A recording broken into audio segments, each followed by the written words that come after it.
네, 지금 2020년 제5회 여성 엔지니어 캡스톤 디자인 경진대회 1부 마쳤고요. 2부 이제 6개 팀 하실 거예요. 경진대회 2부죠. 예, 휴식 시간 가지셨을 테고요. 이게 끝나고 나면 6개 팀 하고 나면 저희가 순서지를 잠깐 보실까요? 네, 그러면 네. 지금 휴식 시간 가지셔서 3시 20분이고요. 3시 20분에 이제 6번째 팀 하실 건데요.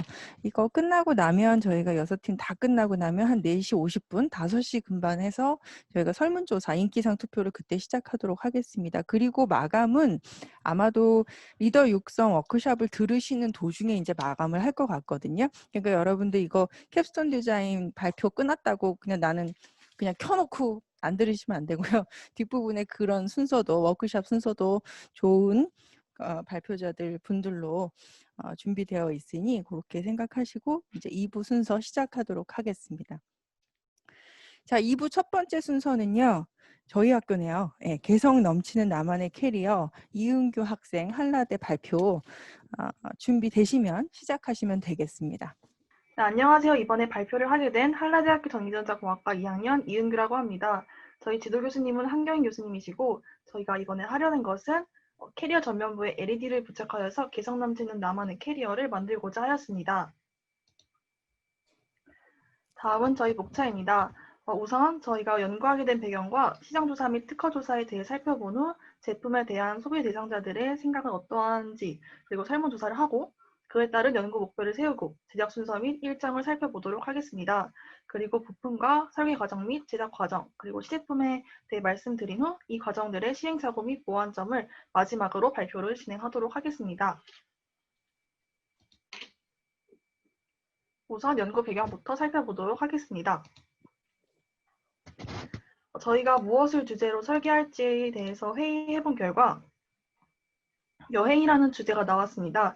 이 여행이라는 것이 남녀노소 모두 좋아하는 것임을 알게 되었습니다.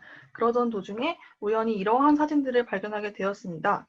이 사진들을 보면 개성 없고 독창성 없는 캐리어들이 눈에 들어왔고 이 부분에서 좀 더 독창성 있는 캐리어를 만들면 어떨까라는 생각을 하게 되어서 작품 개발을 시작하게 되었습니다.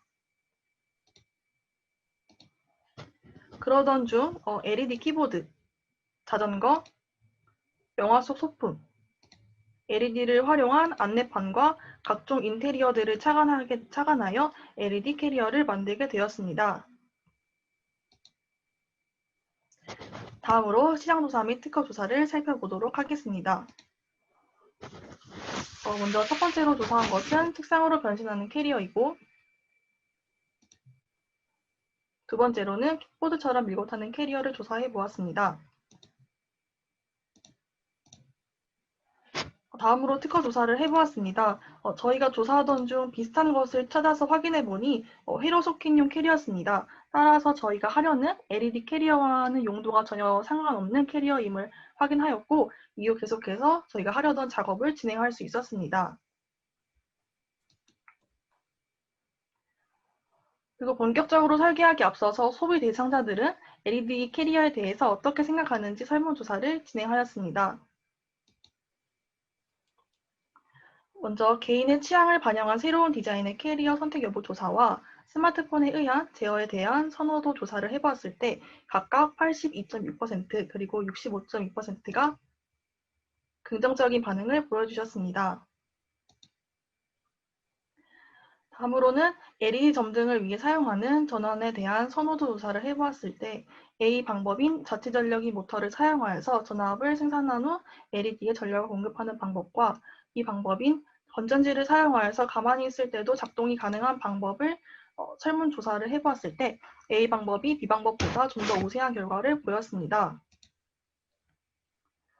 다음으로 희망 가격을 조사해 보았을 때는 7만 원 이상, 10만 원 이하가 가장 적당할 것 같다라는 말씀들이 많이 해주셨습니다.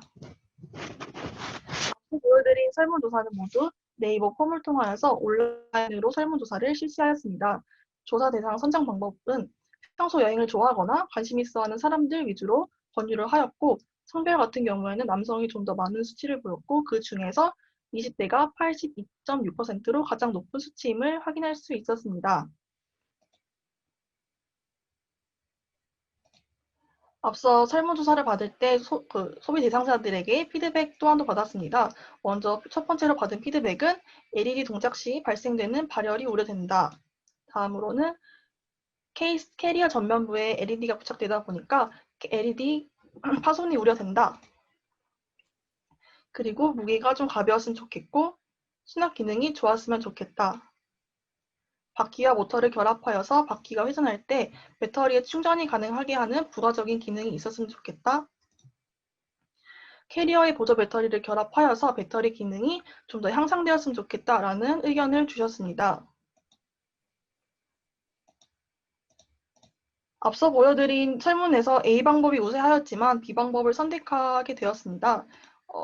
이유는 뒤쪽에 시행착오 부분에서 설명해 드리도록 하겠습니다.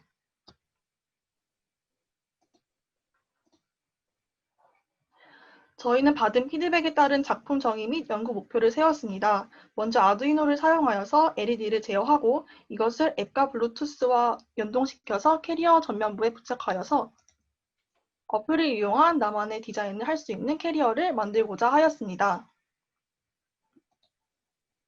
다음으로 일정 및 제작 순서를 살펴보도록 하겠습니다.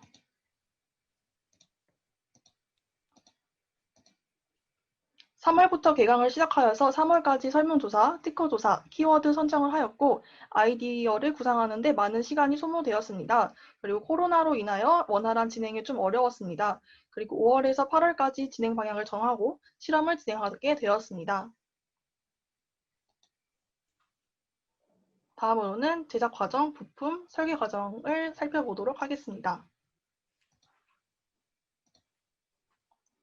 지금 보이시는 순서가 전반적인 저희의 제작 과정입니다.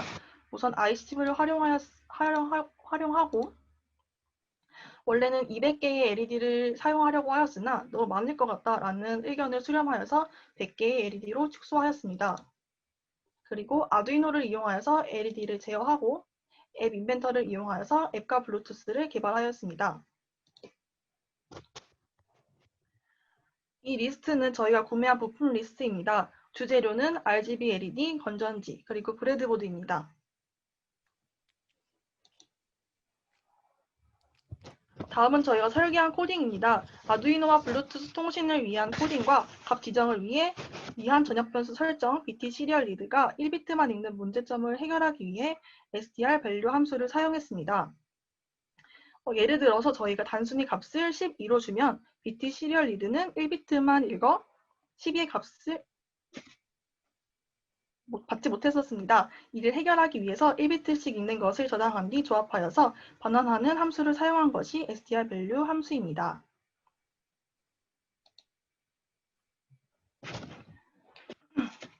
좌측 사진은 블루투스 모듈 하나로 아두이노 메가 2개를 제어한 사진이며 우측 사진은 LED가 동시에 동작되는 것을 방지하기 위해서 엔드 게이트를 사용한 회로드입니다. 예를 들어 핀2에 하이 신호를 보냈을 때 메가1, 메가2 모두 핀2에 연결된 LED가 동작되는 문제를 해결하기 위해서 엔드 게이트를 사용하였고 1번부터 50번 LED까지 A3 신호와 하이 신호 모두 들어가야 동작을 하고 또 51번부터 100번까지의 LED는 A4 신호와 하이 신호 모두 들어가야 동작을 하게 코딩을 하였습니다. 또 일반 보조 배터리를 사용하였고 100개의 LED 점등 시 약 6시간이 사용 가능합니다.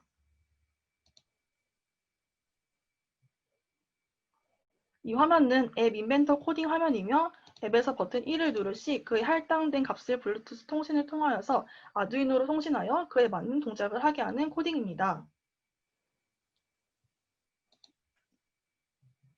모든 것을 종합하여서 3D 모델링한 결과입니다.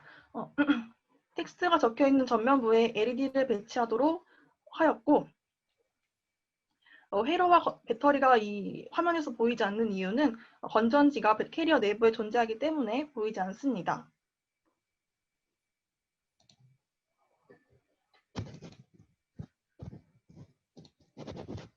다음으로 시제품을 살펴보도록 하겠습니다. 왼쪽 사진은 LED를 10직렬 그리고 10병렬 형태로 설계한 설계 도면이고 왼쪽은 그에 따른 캐리어 내부 모습입니다.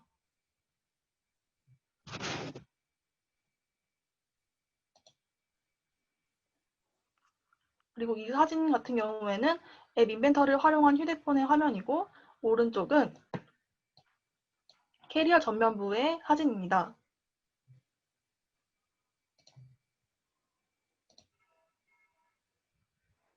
지금 재생되는 영상은 스마트폰 앱 제어를 실험한 결과입니다.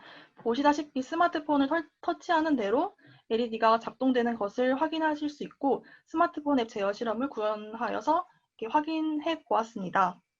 발표 시간 촉박하니 좀 서둘러 주세요. 네.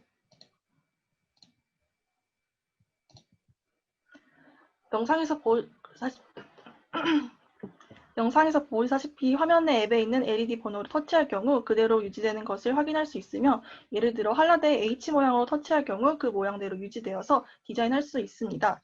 이에 따른 시제품 테스트입니다.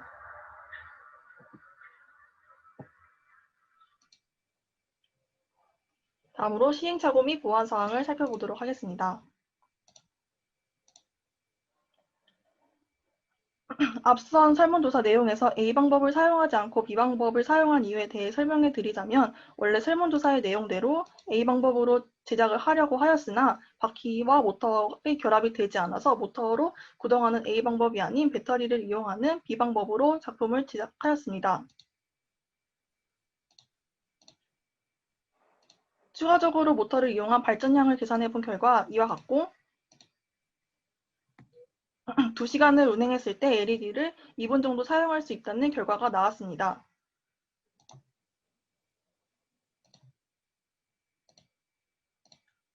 저희가 LED PCB 기판을 사용하였다가 이 LED PCB 기판이 열 손상에 취약하다는 점을 알게 되었고 복구 과정에 난항을 겪었습니다. 그래서 저희는 PCB 기판 대신 브레드보드로 대체하여 사용하였고 이 작업 같은 경우에는 개선 작업이 필요하다고 생각하였습니다.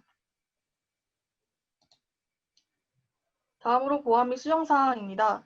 저희가 원래는 200개의 LED를 사용하려고 하였으나 너무 많을 것 같다라는 의견을 수렴하여서 100개 LED로 축소하였었는데 이 100개 LED로는 표현에 한계가 있다고 판단하였습니다. 그래서 개수를 좀 더 증가시켜서 좀 더 다양한 디자인이 실현 가능하게 하는 그러한 수정 사항과 모터를 활용한 자가 발전 시스템 연구 필요성을 느꼈고 무게를 줄이기 위해 PCB 기판을 사용해야겠다. 그리고 LED 보호 및 캐리어 형상 마감을 위해서 3D 프린터를 이용한 상세 디자인이 필요하다고 생각하였습니다. 마지막으로 LED의 보호 및 균일한 강도 유지를 위해서 보호 회로를 설계가 필요하다고 느꼈습니다. 이상으로 발표 마치겠습니다. 감사합니다. 네, 발표 마쳤고요. 심사위원들의 질의 받도록 하겠습니다. 네, 수고 많았습니다. 보니까 전체적으로 캡스톤 취지에 맞게 뭐 선행 자료 조사 분석하고 그다음에 뭐 기술 분석하고 프로세스 분석하고 그다음에 뭐 또 문제점 분석하고 차고 그래서 전반적으로 캡스톤 디자인의 어떤 프로세스 따라서 진행을 참 잘했는데 이게 좀 아쉬운 게 이 어떤 실용성이나 과연 이게 필요할까? 이렇게 복잡한 캐리어를 누가 사서 갖고 다닐까라는 측면이 좀 있는 것 같아요. 그래서 어떤 캐리어를 하는 목적이 캐리어를 조금 더 개성 있게 꾸미려고 하는 거잖아요. 그럼 이렇게 네. 복잡하게 하지 말고 뭐 간단한 배터리 하나 가지고 그냥 요즘에 뭐 장난감 뭐 밤에 야간 시그널 하듯이 아주 간단하게 구현도 가능할 것 같은데 굉장히 복잡한 프로세스 거쳐서 고생도 많이 하고 노력도 많이 했는데 과연 이게 실용성 측면에서 조금 아쉽다. 그런 거에 대해서 본인들 생각이 어떤가요? 이게 앞으로 과연 이렇게 해서 잘 되면은 어떤 실용성 측면이나 가격이나 어떻게 좀 상용화가 될 수 있을 것 같아요? 어때요? 생각이? 질문을 윤지수 학생이 대신 답변해 드려도 될까요?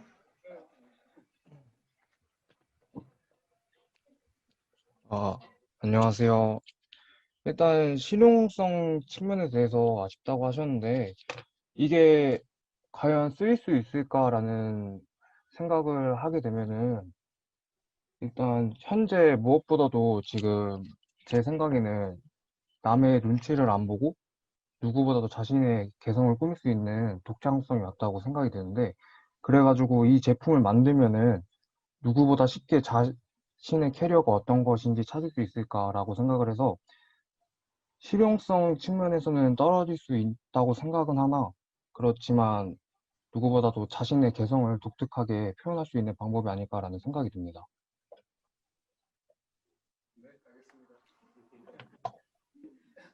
몇 학년이죠?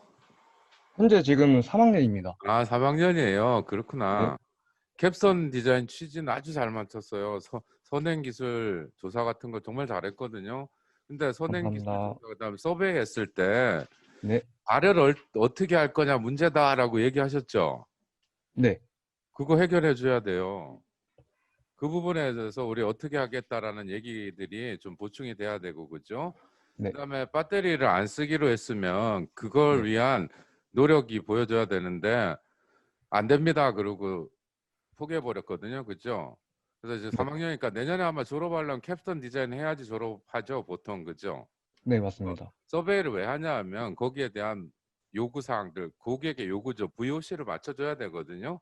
그런 것들 좀 참고해서 하시면 괜찮을 것 같아요. 그리고 빵판으로 저렇게 꽂아갖고 만든 거는 인정합니다. 대단한 노력입니다. 말고 칩 LED로 된 것들 많거든요. 그런 거로 해서 내년에 혹시 하시게 되면 좀 이쁘게 좀 만들어 보세요. 네, 그 텍스트 감사합니다. 그랬던 네, 텍스트나 아니면 한라대에서 글자를 한 번에 보여줄 수 있게 만들면 어떨까 그렇습니다. 아무튼 고생하셨고 앞부분은 너무나 잘했는데 뒤가 조금 용두사미가 됐어요. 그죠? 그런 네, 부분들 보완해 주세요. 네, 수고하셨습니다. 알겠습니다. 네, 감사합니다. 그리고 아까 저도 그냥 말씀 안 드리려고 꼭꼭 참았는데 한 말씀만 드리면 지금 그 구독 모터를 쓴다 그랬잖아요. 그러면 제가 봤을 때는 저희 백팩에도 요즘에 휴대폰 충전할 수 있는 그런 것들이 되어 있거든요. 그래서 정말로 조금이라도 어플리케이션 할 수 있을 정도가 된다면 그냥 LED 켜는 거 그렇게 많이 하는 것보다도 그 휴대폰 충전할 수 있는 배터리하고 연동해가지고 이렇게 한다거나 이런 것 좀 하여튼 실용적으로는 좀 하여튼 어려울 것 같지만 그런 부분도 한번 생각을 해보는 것도 좋을 것 같아요. 네, 수고하셨어요. 네, 감사합니다. 네, 6번째 팀 발표를 마쳤고요. 여러분들 발표하시면서 되게 두근두근 하신 걸 제가 느꼈습니다. 저 심사위원은 아니고요. 사회를 맡고 있으니까 다른 오해 안 하셨으면 좋겠고요. 자, 그 다음 7번째 팀이 이제 발표를 준비하고 계실 텐데, 이번 팀은요, 난간 탱크? 그 제목부터 아주 많은 궁금증을 자아내는데요. 동서대 박소연 학생 발표 준비되시면 시작하시면 되겠습니다. 네. 네, 안녕하십니까. 난간테크팀 발표를 맡은 동서대학교 박소연입니다. 목차는 제한 배경, 핵심 내용, 유사 기존 제품과의 비교 후 세부 설명, 활용 분야 및 기대 효과 순으로 발표 시작하겠습니다. 현재 우리는 아파트, 회사, 학원, 역, 병원과 같이 생활환경 곳곳에는 계단이 설치되어 있고 그에 따른 난간은 거의 필수적입니다. 그러나 불특정 다수가 이용하게 되면서 난간은 더 이상 위생적인 환경이 아닙니다. 또한 최근에는 코로나19 바이러스와 같이 국내외로 발생하는 신종 바이러스의 방역에 주의가 필요합니다. 이러한 바이러스는 주로 비말을 통해 감염이 된다고 합니다. 이와 같이 실제로 난간이 바이러스에 확산이 되었다는 기사를 쉽게 찾아볼 수 있었습니다. 기사에서는 난간을 매개체로 바이러스가 퍼질 수 있으며 일본 크루즈선 집단 감염이 오염된 난간에 접촉한 것으로 집단 감염이 이어졌을 수 있다라고 전했습니다. 이렇게 우리가 흔히 접하는 난간에는 24시간에서 72시간 정도 바이러스가 남아있고 이 시간 동안 바이러스의 위험에 더 쉽게 노출되고 퍼질 가능성이 높아지게 됩니다. 따라서 바이러스를 없애기 위해서 사람들이 일일이 난간을 지속적으로 닦기에는 인력 및 인건비가 발생하게 되며 이러한 문제점을 해결하기 위해서 난간을 타고 소독액을 분사한 후 닦아내 일정 시간 동안 난간의 소독을 통해 방역에 도움이 되는 난간 탱크를 제작하게 되었습니다. 작품의 특징으로는 크게 모터와 바퀴 적외선 센서를 들 수 있습니다. 모터는 급경사와 커브 구간에서 적절한 힘으로 제동하기 위해서 기어드 모터를 사용하였습니다. 난간의 커브에서 높낮이 차이에도 이탈하지 않도록 난간을 고정하며 부드러운 움직임을 가질 수 있도록 옆면에 바퀴를 부착하였고, 바퀴에는 커브 이탈 방지를 위한 마찰력을 가지고 있는 고무링을 부착하였습니다. 윗면의 모터 바퀴에는 미끄러움을 방지하기 위해 실리콘 바퀴를 부착하였습니다. 마지막으로 적외선 감지 센서는 난간의 끝을 감지하며 작품의 동작을 조절 가능하게 하도록 하였습니다. 핵심 부품은 앞에서 잠시 언급한 것과 같이 기어드 모터와 적외선 감지 센서를 사용하였고, 또한 난간을 타는 것뿐만 아니라 소독액을 분사하여야 하기 때문에 이를 위한 샤플로 모터를 사용하였습니다. 먼저 전원 버튼을 통해 작동을 시작하고, 적외선 센서가 전면과 후면의 난간을 인지하며 난간의 방향으로 이동한 후 지정 시간만큼 소독액을 분사하고, 다시 적외선 센서를 통해 전방 후방을 인지한 후 인식된 방향으로 기어드 모터를 통해 이동합니다. 또한 난간의 끝을 인식과 동시에 역방향으로 구동하여 반대 방향으로 적외선 센서가 감지되도록 하였습니다. 이러한 방법으로 난간에서 떨어지지 않고 지속적인 청소가 가능하도록 하였습니다. 따라서 난간 탱크는 고층 건물 대중교통과 같은 유동인구가 많고 난간이 있는 어느 곳에서든 누구나 용이한 사용을 기대할 수 있습니다. 유사 기존 제품은 청소를 하는 제품이 고정된 상태로 상시 소독액을 도포하는 기능을 가지고 있습니다.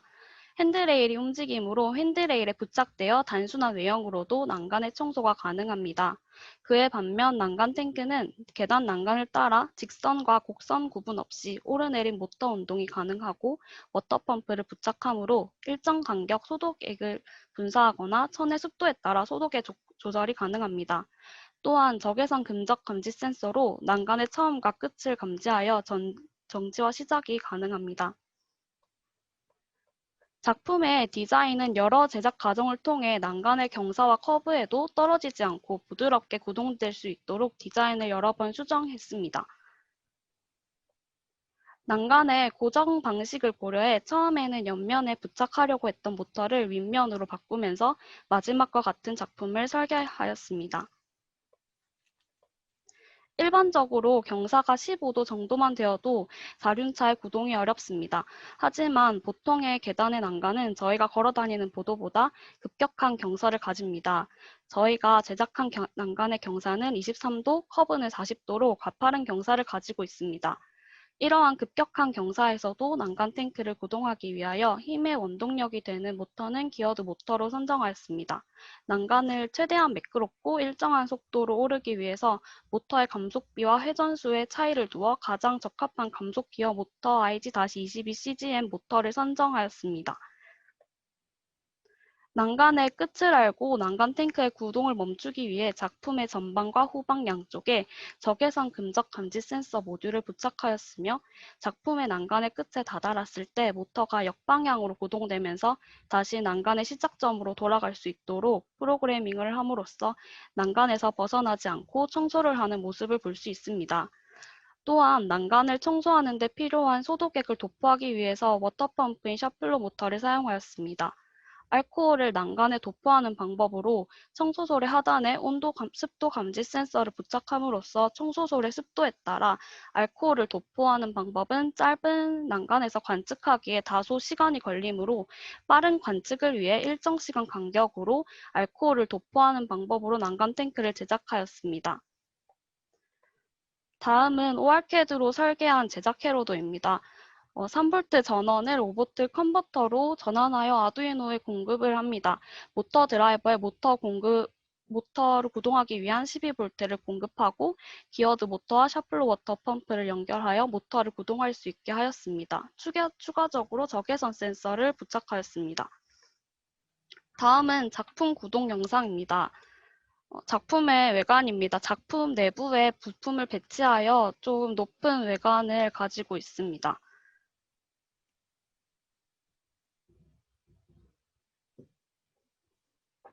작품의 내부입니다.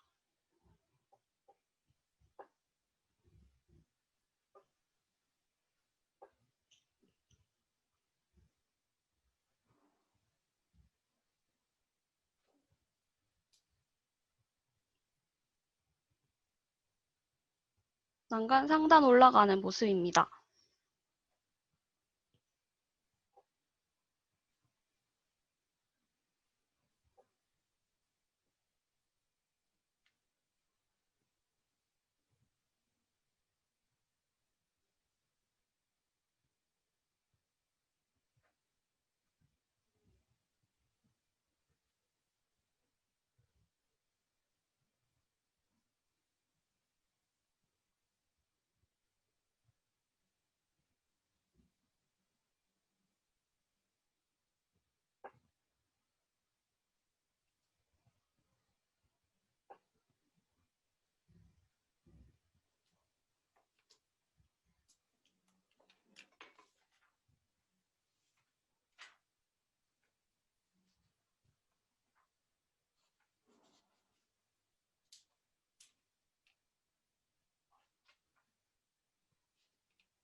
따라서 난간 탱크는 이러한 과정을 통해 경제적이고 유용성이 크고 청결 유지를 기대할 수 있을 것이라 생각됩니다.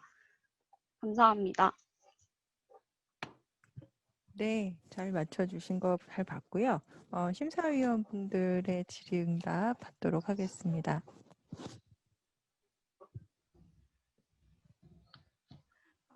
아무도 말씀 없으셔가지고 제가 아이디어는 정말 좋은 것 같아요. 지금 코로나 때문에 여러 가지 문제가 있는데 이걸 혹시라도 나중에 비즈니스 모델로 만들었을 때 얼마 정도면 이거 만들 수 있을 건가 한번 계산해 본 적 있나요, 혹시? 저희가 최소 비용으로 만들어서 만약 제품을 만들게 된다면 그렇게 비싸진 않을 것 같고 저희도 3D 프린트로 막 만들어가지고 네.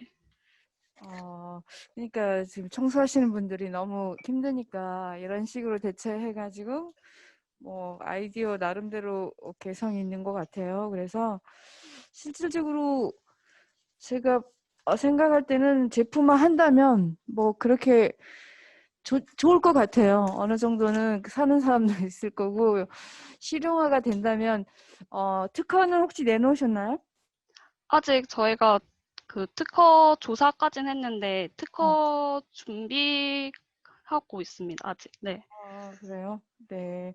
지금 이거 속도 제어하는 센서라든가 뭐 등등은 다 지금 여기에서 툴이 있어서 사서 하는 게 아니라 만들어서 하신 건가요? 네, 워낙 기어드 모터의 감속비를 큰 거를 했기 때문에 속도를 따로 조절할 필요 없이 그대로 사용해도 될 거라 생각을 해서 따로 속도 조절할 수 있는 뭐 센서나 이런 거는 그럼 하지 제어 모듈은 않았습니다. 어떤 식으로 할 거예요? 아까 이제 난간이 다 틀릴 거 아니에요. 그래서 네, 사람이 따라다니면서 하지 않고 얘가 알아서 하려고 우리 자동 청소기처럼 네. 인공지능 청소기처럼 이런 식으로 얘가 그 커브나 이런 거 다 자기가 알아서 스스로 알아서 할 수 있도록 하려면 센서가 필요할 것 같은데. 네. 그래서 저희도 처음에는 난간의 길을 알 수 있도록 뭐 딥러닝을 하거나 카메라를 부착해서 난간의 길을 인식하도록 하려고도 했었는데 저희가 시간이 부족해서 그거는 못하고 적외선 감지 센서를 써서 그렇게 했습니다. 네. 알겠습니다. 네. 네, 심사위원 질의응답 여기서 마치고 수고 많으셨습니다. 수고하셨습니다. 네, 그래서 지금 이제 4개 팀 남겨두고 나머지 7개 팀은 다 발표를 마쳐주셨고요. 그 다음은 Design and Make of Multipurpose Emergency Rescue Drone and Drop System. 그거 한글로 하셨으면 더 좋았을 텐데요. 네, 마산대 백아연 학생이 발표하도록 하겠습니다. 준비되시면 발표 시작하시면 되겠습니다. 안녕하세요. 최근 국내 여름철 익사 사고가 계속 늘어나고 있으며 산악 사고도 늘어나 골든타임을 놓쳐 아쉽게 사망한다고 합니다. 119 신고 후 구급 차량이 도착까지 걸리는 시간은 평균 8에서 9분 정도가 걸리는 반면 조난자의 골든타임은 4에서 6분 정도입니다. 저희가 제작한 드론의 사양은 다음과 같습니다. 이 드론을 시운전 중에 근처 철탑의 전파 방해로 인해 추락하여 다음 드론으로 교체하였습니다. 실제 사용했던 드론의 스펙은 다음과 같습니다.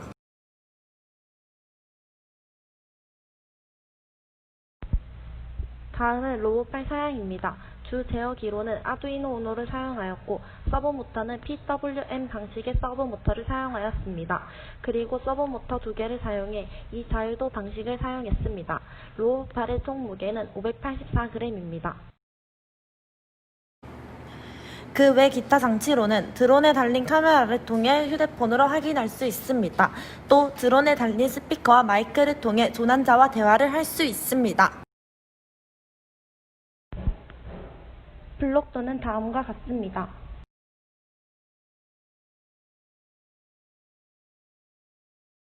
회로도는 다음과 같습니다.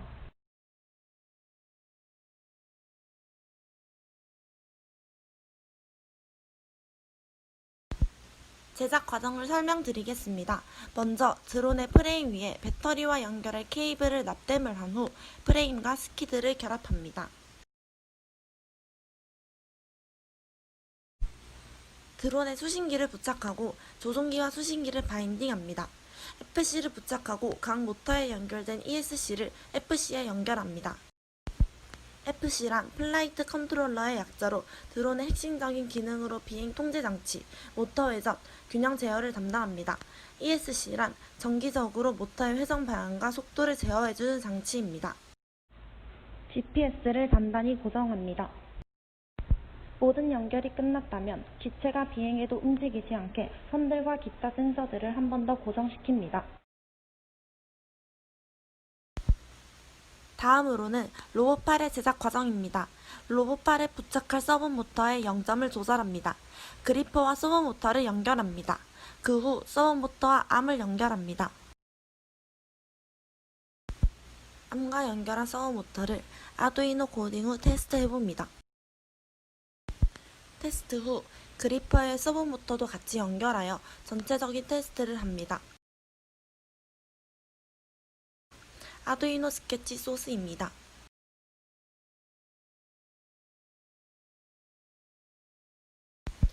앱 인벤터로 제작한 블록돔이 완성된 어플의 디자인입니다.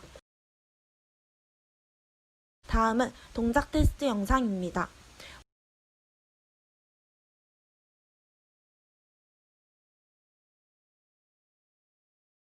완성이 된 로봇팔을 드론의 스키드에 장착합니다.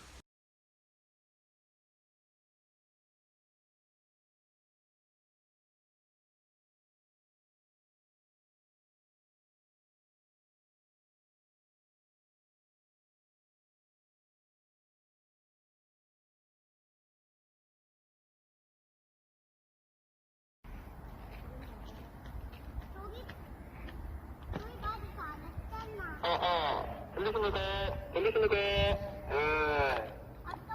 좋았습니다. 좋습니다.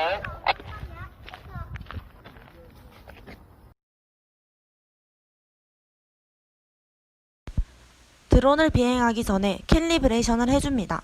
캘리브레이션이란 계측 장비나 기타 장비를 측정 단위의 기준점 및 스케일에 맞게 재조정하여 놓는 것을 말합니다.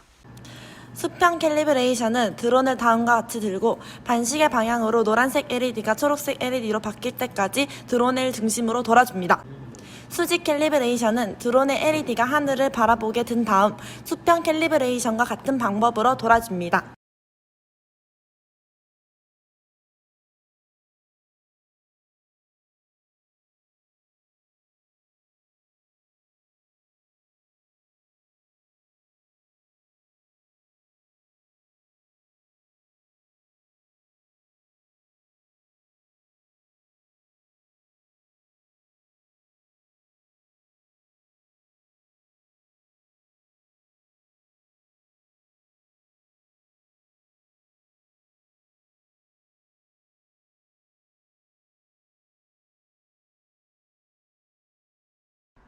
응급 구조 드론 간편 애니. 우와.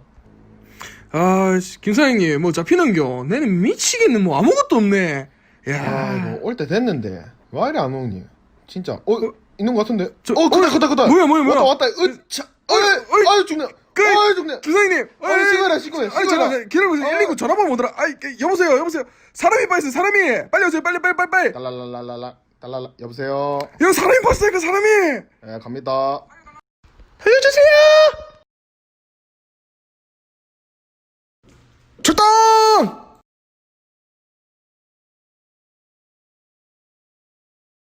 지금 보시는 화면은 드론에 부착된 휴대폰의 카메라를 이용하여 조난자의 상태와 위치를 파악하는 장면입니다.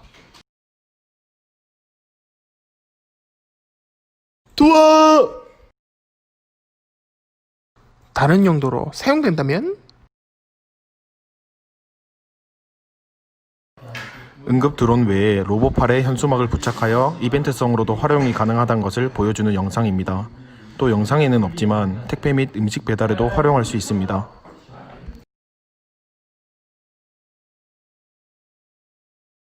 현수막 내용에 집중해 주시길 바랍니다.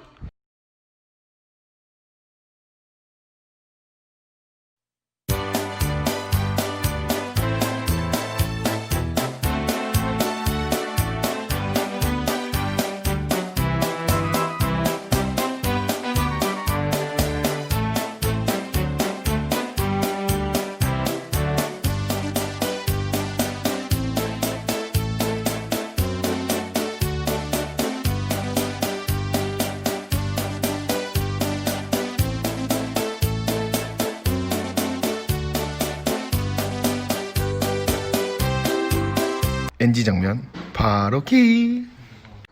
오키키. 에이, 다시.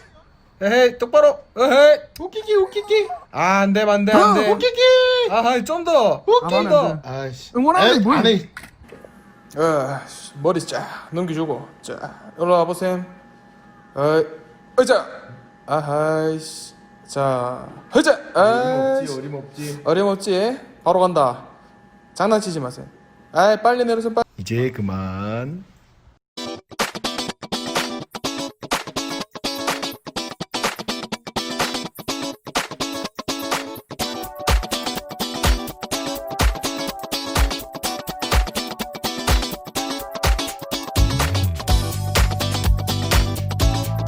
심사위원분들의 질의 있겠습니다.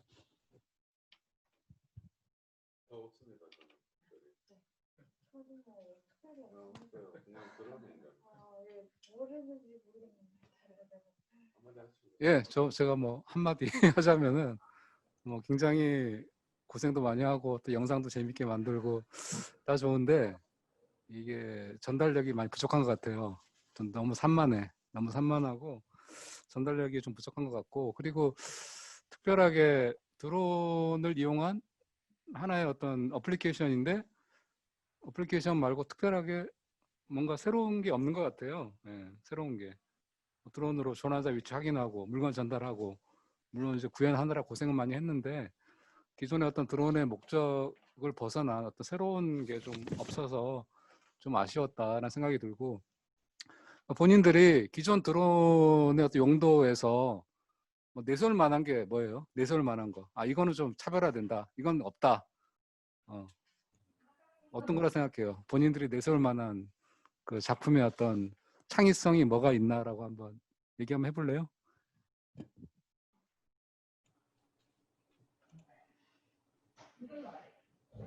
김유근 학생이 대신 대답하겠습니다.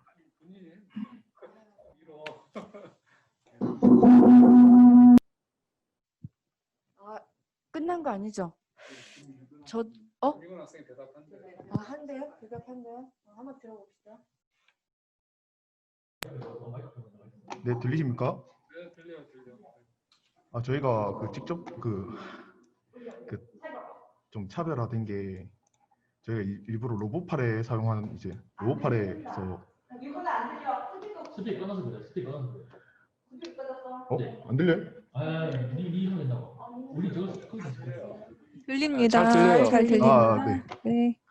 네, 저희가 이제 소모터를 사용해가지고 직접 로보팔을 사용해서 이제 아두이노로 연결해가지고 그 로보팔에 부착하고, 기존에 있던 드론은 그 드론에만 딱 부착할 수 있는 그런 로봇팔이 있는데 저희가 한 거는 이제 다른 드론에도 다 부착할 수 있고 직접 카메라도 달았고 이제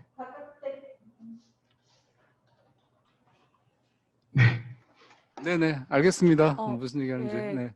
저 이제 그냥 말씀 안 드리려고 그냥 지나갈까 했는데 한 말씀만 네. 드리면 지금 이런 경진대회하고 그러면 이제 실질적으로 이걸 하고 나서 얼마만큼 드론의 정확도가 있는지 그런 데이터들을 보여주면서 우리 이렇게 해가지고 이게 쇼를 하는 게 아니잖아요. 그러니까 이걸 드론을 만들고 나서 로봇팟을 적용하니까 기존에 있는 것보다 어느 정도 정확도도 있었고 시간도 단축됐고 뭐 이런 데이터들을 좀 올려줘야지 완성도가 좀 생길 텐데 그런 내용이 좀 부재한 거가 차별화된 내용이 전혀 없지 않았나. 예.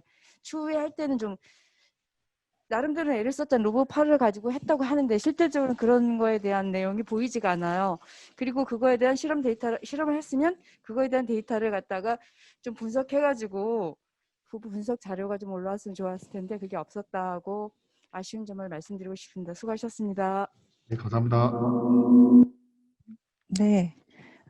잘 봤고요. 저희가 지금 제출하신 자료에는 PPT나 뭐 이런 것들이 있는데 아마 준비를 너무 많이 하신 것 같습니다. 영상을 꾸미시느라 너무 힘드셨을 것 같은데 저희에게 제출된 자료에는 더 많은 양이 담겨져 있었거든요.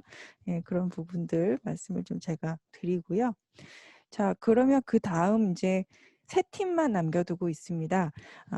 9번째 팀인데요. 재미있고 안전한 전기회로 블록 전북대 팀이고요. 이주영 학생 발표 준비되시면 시작하시면 되겠습니다. 안녕하세요. 재미있고 안전한 전기회로 블록을 제작한 여성시대 팀 강아름입니다. 발표 순서는 팀 소개, 제작 배경, 작품 설명 및 작동 원리, 작동 사진 및 영상, 마지막으로 기대 효과 순으로 발표를 진행하겠습니다. 팀 소개를 먼저 하도록 하겠습니다. 우선 저희 팀의 이름은 여성시대입니다. 도전적이고 당당하게 활동하자는 의미를 가지고 있습니다. 팀원은 주 제안자인 전북대학교 전기공학과 석사과정에 있는 이주영, 공동 제안자인 전북대학교 전기공학과 학사과정 중인 강아름 최진아 학생으로 이루어져 있습니다. 다음으로 제작 배경에 대해 설명해 드리겠습니다. 재미있고 안전한 전기회로 블록을 생각하게 된 이유는 크게 세 가지입니다. 첫 번째는 코로나 바이러스인데요. 코로나 바이러스가 전 세계적으로 발생하고 있으며 높은 감염률로 인해 사회적 거리 두기를 해야 하는 상황입니다. 두 번째는 사교육 열풍입니다. 높은 사교육비로 부담이 큰데 사교육이 오히려 공부에 대한 흥미를 감소시키고 있습니다. 마지막으로는 실험 사고입니다. 납땜을 할 때 고온에 의한 화상 사고가 일어날 수 있고 연기로 인해 몸이 해로워질 수 있습니다. 이를 해결하고자 저희 팀은 재미있고 안전한 전기회로 블록을 생각하게 되었습니다. 현재 전 세계적으로 코로나 바이러스가 퍼져 있고 감염률이 높아 사회적 활동이 제한되고 있습니다. 보시는 사진은 WHO 기구에서 제공한 사진인데요. 코로나 바이러스가 전파된 도시를 색으로 표시한 것입니다. 하얀색 부분이 코로나 바이러스로부터 안전한 나라인데 거의 지구 전체가 코로나 바이러스로 위협받고 있습니다. 이러한 상황에서 가장 피해를 보는 사람은 어린 친구들입니다. 각종 뉴스를 통해 알 수 있듯이 코로나로 인해 학교 개학을 미루고 또 미뤘고 개학조차 온라인 개학으로 학교에서 교육을 받지 못하고 집에 머무는 시간이 많아졌습니다. 집에만 있는 어린 친구들이 점점 지쳐가고 있으며 교육에 대한 흥미도 떨어져 가고 있어 이를 조금이나마 해결하고자 어린 친구들이 좋아하는 장난감의 전기회로를 응용하게 되었습니다. 두 번째로는 사교육 열풍입니다. 현대사회의 발전 속도가 빨라지면서 조기 교육으로 인해 많은 학생들이 사교육에 참여하고 있습니다. 또한 높은 사교육비에 대한 부담이 커지고 매년 증가하고 있습니다. 이로 인해 보시는 것과 같이 학업 수행에 무기력함을 느낀다거나 짜증과 불안이 많아지고 현실에서 도피하고 싶다는 등 과도한 학업으로 발생할 수 있는 청소년 번아웃 증후군이 심해진 것 같습니다. 심해진 것을 볼 수 있습니다. 따라서 블록과 과학을 접합시켜 이러한 안타까운 현실 속에서 어린 친구들이 과학을 좀 더 쉽게 이해하고 관심을 가질 수 있도록 만들었습니다. 마지막으로 실험 사고입니다. 전기회로라 하면 위험하다는 인식이 있으며 실제 중고등학교 실험 실습 시간에 전기회로를 만들기 위해 납땜을 하다가 사고가 나는 경우가 발생하고 있습니다. 특히 요즘에는 초등학교 교과서에 납땜 실습이 실려 있어 어린 친구들의 안전을 위협하고 있습니다.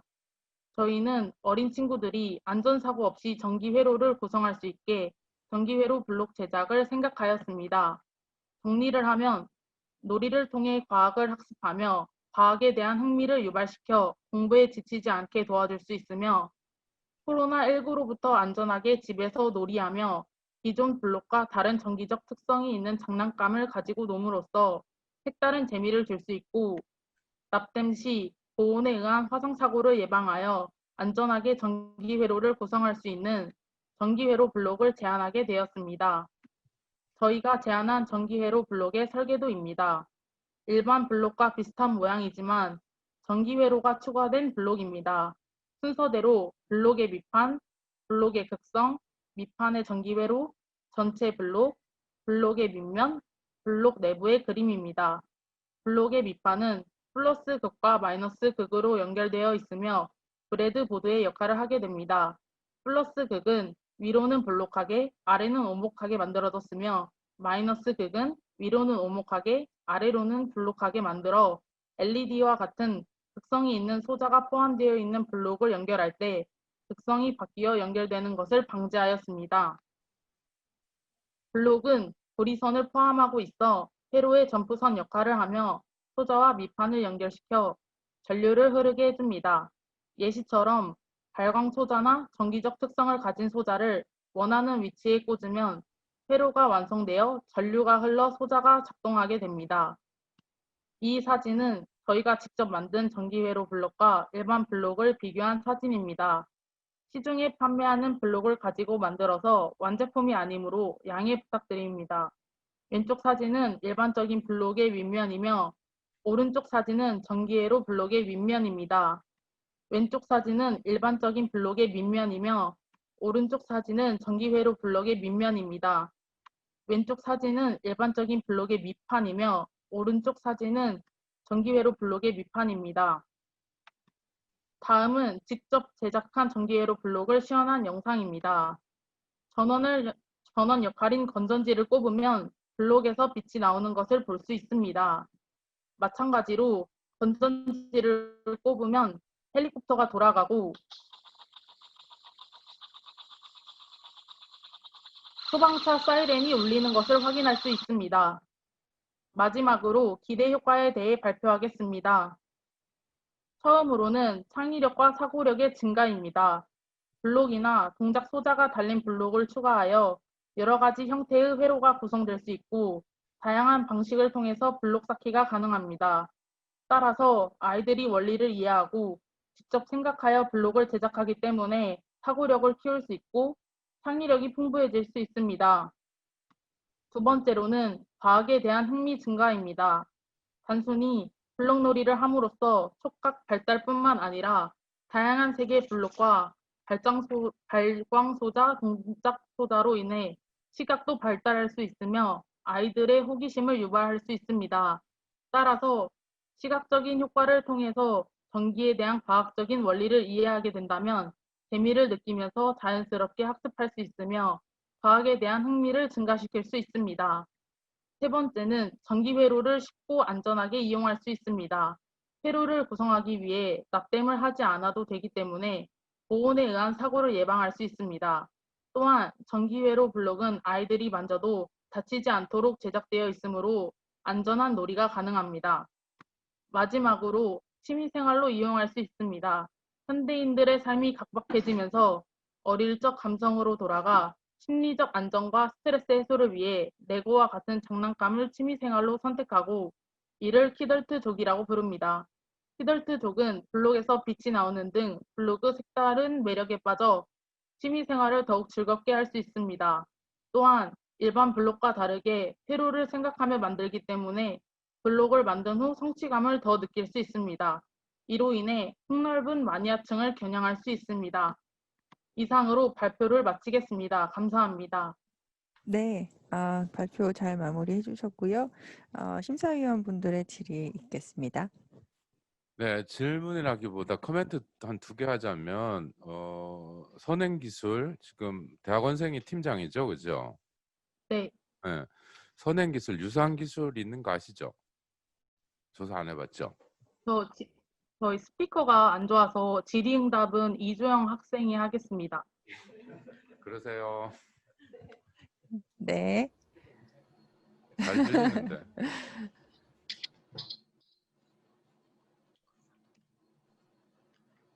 어디 네. 잘 들려요? 네, 잘 들립니다. 이거 지금 아이디어 굉장히 괜찮거든요. 레고에서도 마인스토머이라 그래서 유사한 게 있는데 직접적으로 컨택은 없는데 그거만큼 괜찮아요. 잘 하셨는데 아까 그 발표한 친구가 대답을 해줘야 되는데 대학원생이면 항상 논문 수고할 때 앞에 선행기술 조사를 하는데 이거 유사한 거 있는 거 아세요 혹시? 유사한 기술이요? 유사한 제품. 유사한 제품이요? 예. 네, 근데 그거는 이제 다른 모양으로 생긴 거는 제가 확인은 했었거든요. 뭐 다른 클라우드 여러 가지, 펀딩 갖고 있는 거 그죠? 네, 여러 가지 제품이 있는데, 그러니까 그런 것들을 네. 쭉 정리를 해서 우리께 얼마나 우수하다라는 거를 해주셔야 돼요. 하여튼 고생도 하고 뭐 재밌게 잘 봤는데 그런 부분들이 좀 보충됐으면 좋겠다. 질문도 아니고 어드바이스 할게요 그랬는데 그 대학원생이 도망가 버렸네요. 스피커 핑계 대면서. 아무튼 제가 대학원생이고요. 발표자는 네, 학부생 학부생이었어. 강아름. 네. 그럼 그 친구 언니한테다 맡겼구나. 하여튼 그런 부분 조금 보완을 하시고 그죠? 우리의 오리지널리티, 독창성이 뭐가 있다라는 거 좀 부각시켰으면 좋겠다라는 게 의견이에요. 질문이 아니에요. 네, 감사합니다. 잘 봤어요. 예. 네. 또 더 없으신가요? 네. 자, 이제 9번째 팀, 전북대 팀 그 발표 맞춰주셨고요. 이제 2팀 남았는데 여러분 인기사항 마음 정하셨나요? 이제 2팀 남았습니다. 자, 이번에 발표하게 된 팀은 저주파 자극기를 활용한 맞춤형 구두. 한밭대 서경주 학생 발표 준비되시면 시작하시기 바랍니다. 네, 안녕하세요. 저주파 자극기를 활용한 맞춤형 구두에 대해 발표하겠습니다. 목차는 첫 번째로 저주파 자극기를 활용한 맞춤형 구두를 제안한 이유에 대해 말씀드리고, 두 번째는 누구를 위해 제안하는지 주 고객 타겟을 설정해 보았고, 세 번째는 어떤 것을 만들었는지, 그리고 저주파 자극기가 무엇인지 설명하고, 네 번째는 어떤 과정을 통해 만들어지는지, 다섯 번째로 저주파 자극기를 활용한 맞춤형 구두의 장점을 설명하고, 마지막으로 이 구두의 기대 효과로 발표를 마치도록 하겠습니다. 현대 여성들에게 구두는 자신을 나타내는 겉모습 중 하나입니다. 그러나 기존 구두들은 자신만의 개성을 표현하기에 좁은 시장을 이루고 있습니다. 또한 구두를 신고 다니는 사람들은 발에 피로가 쌓여 고통을 호소하고 오랜 시간 동안 구두를 착용함으로써 발 모양의 변형을 겪는 사람들도 있습니다. 이러한 현상을 예방하기 위하여 각자의 취향에 맞지만 구두를 신고 다님으로써 아픔도 덜어줄 수 있는 구두를 생각해 보았습니다. 그래서 저희가 제안하는 구두는 높은 구두를 신어야 하는 직업이거나 구두를 신고 오래 서 있거나 다양한 활동을 해야 하는 사람들을 위한 것입니다. 이러한 사람들을 위해 개성을 나타낼 수 있고 각자의 발에 딱 맞는 구두를 누구든지 쉽게 접근할 수 있는 방법을 제안해 보려고 합니다. 이에 앞서 저희가 강조하는 저주파 자극기는 전기 자극을 통해 뭉친 근육을 풀어주거나 통증을 완화해주는 제품입니다.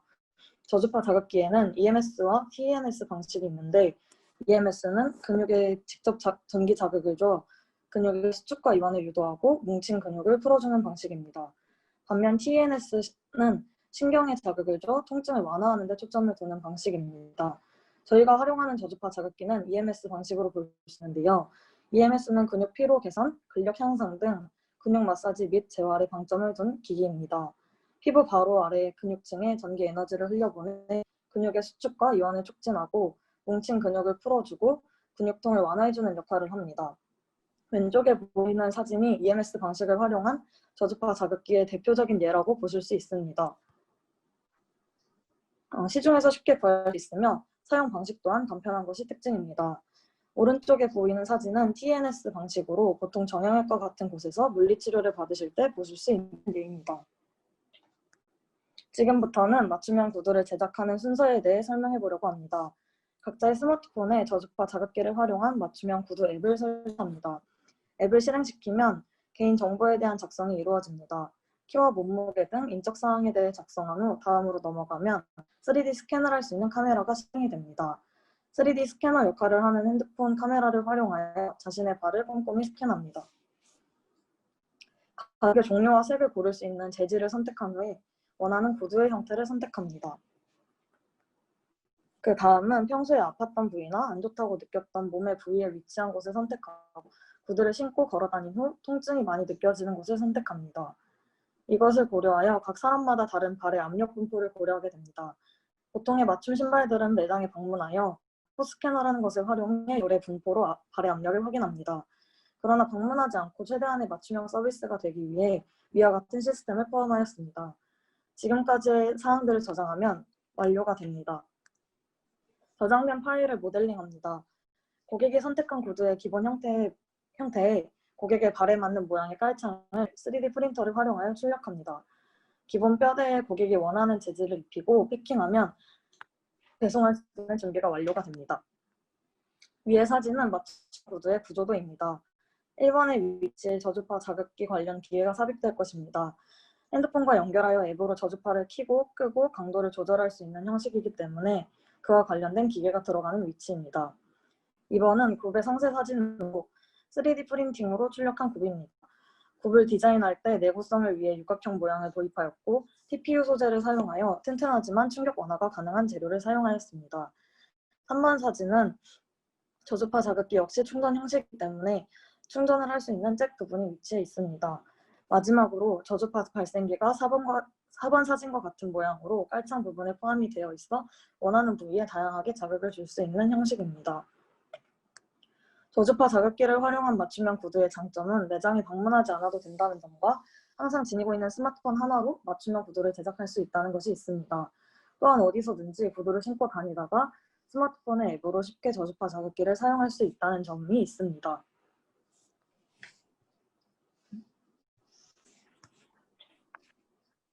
저주파 자극기를 활용한 맞춤형 구두가 나옴으로써 기대해 볼 수 있는 현상은 기존 구두 시장의 변화를 기대해 볼 수 있을 것 같습니다. 폭이 넓지 않은 구두 시장에서 맞춤형 구두가 나옴으로써 조금 더 다양한 디자인의 구두를 기대해 볼 수 있을 것이고 맞춤형 구두의 가격과 불편했던 점들을 개선한 점으로 보아 밝은 분위기는 아니었던 맞춤형 구두의 인식을 변화시킬 수 있는 기회가 될 것 같습니다. 또한 어깨, 허리에 주로 쓰였던 한정적인 저주파 치료기를 실외에서도 쉽게 쓸 수 있다는 점에서 적극적인 활용을 할 수 있는 기회가 될 것입니다. 이상으로 발표를 마치도록 하겠습니다. 감사합니다. 네, 발표 잘 들었고요. 저희 이제 심사위원분들의 질의 시간 갖도록 하겠습니다.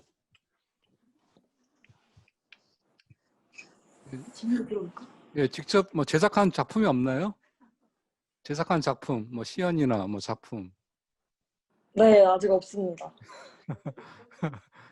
아니, 아직 없다는 게 아직 구현을 못한 건가요? 아니면 하다가 포기를 한 건가요?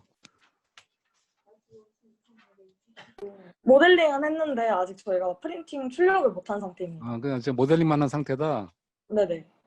그러면은 뭐 발 모양 뭐 스캔해서 본 뜨는 거는 뭐 기존에 뭐 기존 이미 있는 것 같고 여기서의 특징은 저주파 자극기를 그 안에다 발 뒤꿈치에다 넣겠다는 얘기잖아요. 네. 그럼 저주파 자극기의 동작은 뭐 뭘로 하나요? 이게 충전을 해야 되나 밤에? 구두를 충전하는 거예요? 네, 충전을 해야 하는 형식이고 네. 신고 다니다가 불편함을 느낄 때 핸드폰 어플을 통해서 킬 수 있는 형식으로 만들려고 했습니다. 만들려고 생각은 하고 있는데 아직 구현은 안 됐다. 네. 생각은 괜찮은 것 같은데 구현을 아직 안 돼서 좀 아쉽네요. 사실 저희가 전기 관련 학과가 아니라 건축학과거든요. 근데 저희가 이렇게 뭔가 앞에 했던 분들 보면서 되게 많이 배웠습니다. 그러면 저 전기나 전자하는 친구들이랑 같이 협업해서 네. 그래서 협동을 했으면 좋았을 것 같은데. 예, 알겠습니다. 네. 전기나 전기하는 친구들하고 협업하면 큰일 나고요. 의공학이나 하는 친구들하고 해야 돼. 왜냐하면 EMS가 이게 자칫 잘못하면 의료기기로 넘어가거든요. 그 자극을 로우 프리퀀시로 너무 로우 프리퀀시로 가면 큰일 나요. 잘못하면 마비돼 버려요. 그래서 건축학 학생들이었거나 어쨌든 좋은데 계속 진행을 하려면 의과대학교 교수님한테 자문도 받아야 돼요. 사람 몸에다 전기 지금 자극하는 거 굉장히 위험해요. 예, 그거 참고하시고 하여튼 아이디어는 좋습니다. 예. 네, 감사합니다. 정말 전혀 몰랐습니다. 네, 저희 정규권 줄 알았거든요. 네. 자, 저희 오랜 시간 기다린 팀입니다. 전남대 권단비 학생 발표하실 건데요. 지금 다 마스크 쓰고 계신데 너무 답답하죠? 그거를 해소해 주실 수 있는 테마인 것 같습니다. 마스크 부착형 호흡 모니터링 시스템 발표 준비되시면 시작하시면 되겠습니다. 제가 마지막 순간까지 기다리는데 조금 힘들었긴 했는데 일단 시작하기에 앞서서 코로나19 힘든 와중에도 좋은 취지를 가지고 경진대회를 개최하는 데 힘써주신 모든 교수님들, 관계자분들에게 감사하는 인사를 전해드리면서 발표를 시작하도록 하겠습니다. 일단 전남대학교 의공학과, 저는 전남대학교 의공학과 권단비이고요. 잠시만요. 저희는 마스크 부착형 호흡 모니터링 시스템에 대해서 발표를 진행하도록 하겠습니다. 개발 배경은 최근 심각한 국제적 위기를 불러온 코로나 바이러스는 비말 감염을 통해 주로 전파되며 이를 막기 위해 마스크 착용이 강력히 권고되어졌습니다. 이러한 호흡기 질환의 관리 및 진단을 위해서는 기존에 온도 센서나 압저항 센서를 기반으로 하는 호흡 모니터링 방법을 사용하였는데요. 하지만 이상의 방법들은 센서를 몸에 직접 접촉해야 하며 미관상 불편함을 초래하고 착용이나 휴대의 불편함으로 인해 일상생활 중 상시 호흡 모니터링에 적용하기 어렵다는 한계가 존재하였습니다. 따라서 이 연구에서는 마스크를 상시 착용하게 되는 상황에서 상시 호흡 모니터링이 가능한 마스크 부착형 호흡 모니터링 시스템을 제안하였습니다. 마스크를 착용한 상태로 호흡하게 되면 마스크 표면에 움직임이 발생하게 되는데요. 이때 마스크 표면에 압저항 센서인 벨로스탯을 부착하여 마스크의 움직임을 모니터링한다면 호흡을 모니터링할 수 있지 않을까라는 아이디어에서 이 시스템을 제안하게 되었습니다. 개발 과정은 아래와 같습니다. 먼저 센서 제작, 디지털 시스템 구성, 모듈 케이스 제작, 호흡 파형 모니터링 어플리케이션 개발, 그리고 최종 동작 확인을 순서로 개발을 진행하였습니다. 먼저 센서 제작입니다. 센서 제작은 호흡 모니터링 센서로 압저항 필름인 벨로스탯을 사용하였습니다. 벨로스탯을 길이 50mm, 폭 10mm의 크기로 재단한 뒤 양 끝에 아일렛을 부착하여 시스템과의 인터페이스로 사용하였습니다. 완성된 센서는 별도의 압력을 가하지 않았을 때 62.5kohm의 저항을 가졌습니다. 다음은 디지털 시스템 구성입니다. 디지털 시스템은 브루노 비틀, 벨로스탯, 배터리로 구성되어 있습니다. 브루노 비틀에는 블루투스 모듈이 내장되어 있기 때문에 시스템을 최대한 간소화할 수 있어서 해당 시스템을 선정하였습니다. 마스크를 착용한 상태로 호흡하게 되면 얼굴과 마스크 간 압력 변화에 따라 마스크의 움직임이 발생하게 됩니다. 이때 마스크 표면에 벨로스탯을 부착하게 되면 마스크의 움직임에 따라 센서 저항값이 변화하게 됩니다. 센서와 연결되는 아날로그 입력단의 회로를 아래 그림과 같이 설계하여 저항값 변화에 따라 변화되는 전압값을 받아오도록 설계하였습니다. 다음은 모듈 케이스 제작입니다. 저희가 제작할 때 가장 힘들었던 부분이 이 부분인데요. 원래는 센서와 케이스를 따로 센서가 노출된 상태로 케이스를 제작하였더니 전선 노출에 불편함도 있었고 사용자가 일일이 부착하기 어렵다는 단점이 있었습니다. 그래서 센서와 케이스를 여기 보이시는 그림과 같이 합쳐서 전선 노출의 위험을 줄이고 자석을 사용하여 사용의 편의성을 높이도록 디자인하였습니다. 아래 그림과 같이 케이스 본체, 상단 커버 및 마스크에 고정하기 위한 자석 커버를 설계하였으며 이후 3D 프린터를 통해 아래와 같이 케이스를 제작하였습니다. 케이스는 일반적인 마스크의 배기 밸브와 비슷한 크기로 제작하였으며 제작된 케이스의 센서 및 자석 부착 모습은 이 사진과 같고, 그다음에 모듈을 마스크에 부착한 모습은 아래 그림과 같습니다. 케이스에 센서가 부착된 부분이 마스크의 표면에 부착될 수 있도록 센서를 부착하였습니다. 시스템의 특성은 이와 같으며 회로 연결 모습 및 케이스 내부 모습은 아래 사진과 같습니다. 다음은 호흡 파형 모니터링 어플리케이션 개발입니다. 디지털 시스템과의 블루투스 통신을 통해 실시간으로 호흡에 따라 변화하는 전압값을 받아와 이를 그래프 형식으로 띄워주게 됩니다. 이를 통해 사용자는 본인의 호흡을 스스로 모니터링할 수 있게 되고, 호흡 파형은 아래 그림과 같이 날숨시 증가하고 들숨시 감소하여 그림과 같은 모습으로 검출되게 됩니다. 개발된 어플리케이션의 사양은 옆에 나와 있는 표와 같습니다. 마지막으로 최종 동작 확인입니다.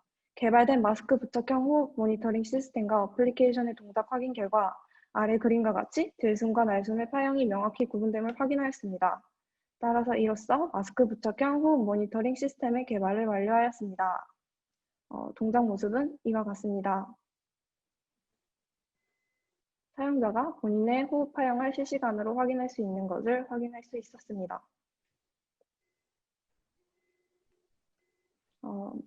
결과 및 고찰은 아래와 같습니다. 먼저 제한된 시스템은 비접촉식으로 간단히 사용자의 호흡을 측정할 수 있을 뿐만 아니라 어플리케이션을 통하여 자가 모니터링이 가능하다는 특징을 가지고 있습니다.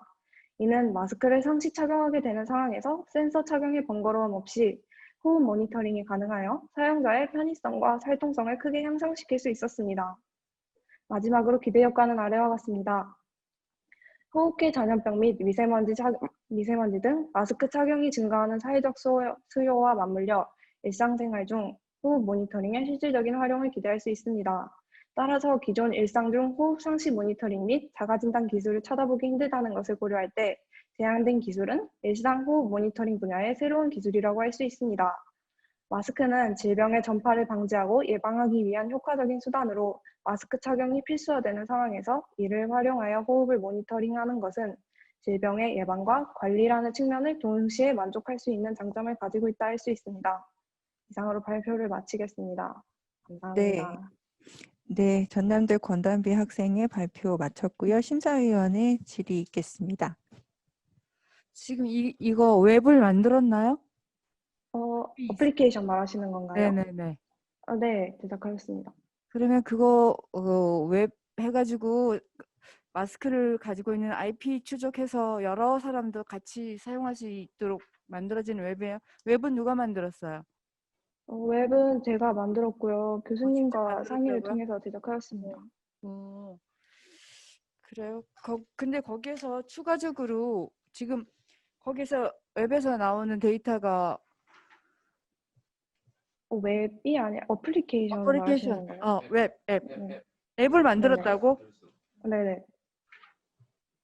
그러니까 거기에 들어있는 그 파라미터가 뭐뭐예요?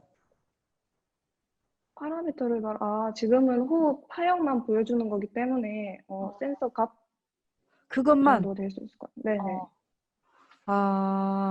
그거 외에는 그 이상으로 가공할 수는 없고. 일단은 호흡 파형이 검출되는 것만 확인하려고 했기 때문에 검출되는 네네. 것을 확인했고요. 나중에 또 추가로 개선해서 뭐 호흡율이라든지 그런 걸 추가로 하려고 생각 중입니다. 그리고 이거 만약에 이제 일반 마스크에 부착만 하면 되나요? 그리고 자기 웹하면 되고, 그러면 얼마 정도 단가는 마스크 부착하는? 일단 벨로스탯이 저게 지금 재단한 상태인데 원래가 한 10,000원 정도 했거든요. 그리고 안에 들어갔던 브루노 미틀이 한 6,000원? 그 정도 돼서 겉에 케이스는 3D 프린터로 만들었고 배터리 이런 거 생각해봤을 때 한 30,000원 그 안팎으로 예상되지 않을까라는 생각이 듭니다. 제작 단가고 나중에 PCB 뜨고 하면 가격 하여튼 기저 환자들이나 이런 사람들한테는 굉장히 용이하게 적용한다면 좀 굉장히 좋을 것 같은 생각이 들어서 질문 드렸습니다. 네. 네, 질문 하나만 할게요. 마지막 페이지 앞에 기대효과 앞에 결과 및 고찰에서 이 마스크를 상시 착용하게 되는 상황에서 사용자의 편의성과 활동성을 크게 향상시킨다는데 저는 동의 못 하겠는데요. 어떻게 이걸 향상을 시키죠? 이게 들숨 날숨을 향상시킨다는 게 안다. 그 어디다가 어떻게 쓰려고? 네? 다시 한번 말씀해 들숨, 주시겠어요? 날숨 지금 호흡 그래프만 보잖아요. 이거하고 네. 사용자의 편의성, 활동성 향상 어떻게 시키죠? 제가 말씀드린 그 편의성과 활동성을 향상시킨다는 건 기존 호흡 모니터링 방법과 비교했을 때 저희가 제작한 제품 시스템이 활동성과 사용성이 뛰어나다는 걸 말씀드린 거고요. 그렇죠. 그러니까 그게 앞에 없으니까 이걸 쓰게 되면 활동성이 좋아진다는 게 아니죠. 기존의 호흡 측정 방법과 비교해서 우리께 편합니다라는 얘기를 해야 네네, 되죠. 그죠? 맞습니다. 고찰하고 기대 효과 보면 오해하게 돼 있어요. 네. 교수님 뭐라 그럴 거야 아마 그렇게 적었다고. 근데 재밌게 잘 봤어요. 그 학부생들이죠 다. 네, 맞습니다. 고생 많이 했습니다. 네. 감사합니다. 예, 수고 많았고요. 뭐 마지막으로 발표도 뭐 깔끔하게 잘 하신 것 같고, 한 가지 좀 아쉬운 게 이게 어차피 이제 기존의 방식 대비해서 조금 더 경제적이고 간편하다라고 얘기하셨는데, 일단은 뭐 들숨 날숨 정도 측정만 했었는데 이거를 어떤 기존 방식을 이용한 측정 그래프랑 지금 이제 요 마스크 부착형 시스템 이용한 그래프랑 이렇게 비교를 이렇게 해줘야지 이게 어느 정도 네. 신뢰성이 있는지가 나오는데, 그 비교 그래프가 없는 게 조금 아쉽고, 그리고 어떤 이상 호흡 그래프는 어떻게 나와야 되는지 그런 것도 한번 이렇게 시연을 해보면은 이 시스템이 전반적으로 앞으로 이제 적용할 수 있겠다라는 거를 좀 제시하는 데 도움이 될 것 같아요. 아무튼 뭐 언컨택트 시대, 마스크가 엄청 많은 시대에 좀 활용성이 좀 앞으로 좀 있게끔 조금 더 뭐 의공학과니까 열심히 한번 개발을 해보시기 바랍니다. 수고했습니다. 감사합니다.